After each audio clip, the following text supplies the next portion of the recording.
Hello everyone, ये clinical nursing objective से related हमारा सेकंड पार्ट है। इसमें हम क्लिनिकल से रिलेटेड छोटे छोटे ऑब्जेक्टिव्स देखेंगे और इसके स्ट्रेटजीज़ आपको बनाना होगा ताकि आपको ये अंदाज़ा हो सके कि इस ऑब्जेक्टिव को पूरा करने के लिए आप क्या क्या तरीके इस्तेमाल कर सकते हैं, यानी इस ऑब्जेक्टिव्स को किस तरह पूरा किया जा सकता है, जैसा कि आपने फर्स्ट पार्ट में सीखा था।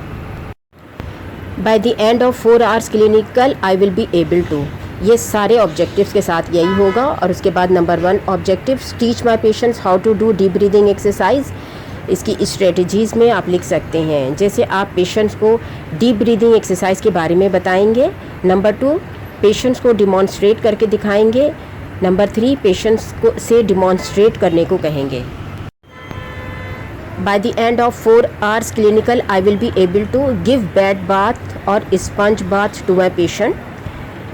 यानी आप किस तरह से इसको करेंगे? By following policy and procedures of your institute. Number 2 with the help of staff, class fellow. Number 3 explain and gain cooperations from patient. इस तरह से आप और भी strategies डाल सकते हैं।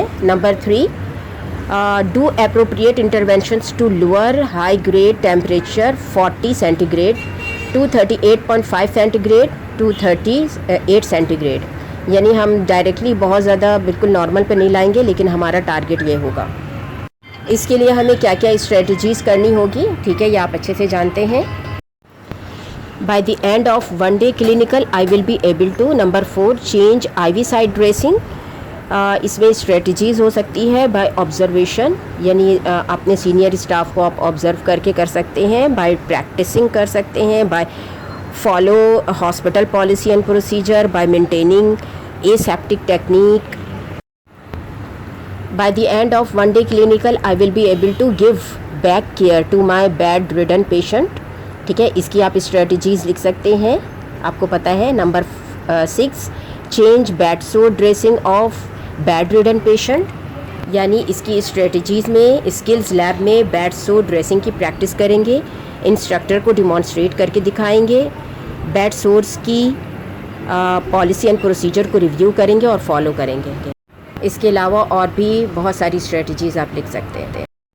Number 7 provide mouth care to bedridden patients या unconscious patient. Number 8 help patients walk up and about in the ward. इसकी स्ट्रेटजीज़ में हम लिख सकते हैं बिल्ड पेशेंट कॉन्फिडेंस, यानी उसे वॉक करने के लिए इनकरेज करेंगे, उसका कॉपरेशन गेन करेंगे और उसे वॉक के फ़ायदे बताकर कि वॉक करना किस वजह से ज़रूरी है। और बी विथ पेशेंट के साथ रहेंगे ड्यूरिंग वॉक और provide resources, for example walker, cane, sticks if necessary. Number 9 make schedule for my patient regarding regular active passive exercise and daily walk. Strategies with the help of patients and relatives agreement, with the help of clear instructions and timing. By the end of 2 days clinical I will be able to number 10 teach and demonstrate female patients about breast self examination. Strategies with the help of picture, with the help of dummy, with the help of breast self examination video, with the help of breast self pamphlet. Number 11 teach or instruct about well cooked balanced diet. And number 12 administer IM injections to my patient, या फिर हम ये भी ले सकते हैं administer subcutaneous injections to my patient. Number 12 help 7 months old child's mother make weaning diet schedule for her child. Number 13 help 7 months old child's mother prepare weaning diet for her child. Number 14 perform intake and output measurements and documentation. Number 15 change abdominal sterile dressing of my operated patient. Number 16 provide care to patients with chest tube and documentation. Number 17 observe and perform a 7 months pediatric patient's abdominal assessment. Number 18 observe and perform a bedridden patient's abdominal assessment. Number 19 perform chest and heart assessment on a bedridden patient. Number 20 observe and perform nasogastric tube insertion in my patient. Number 21 observe and perform nasogastric or orogastric tube feeding in pediatric patient.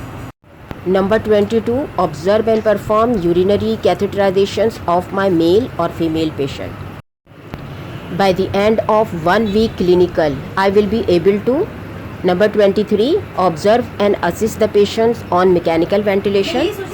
Number 24, perform weaning of mechanical ventilations from patients with ICU staff. Number 25, observe and learn, means verbalized the OT specific equipments.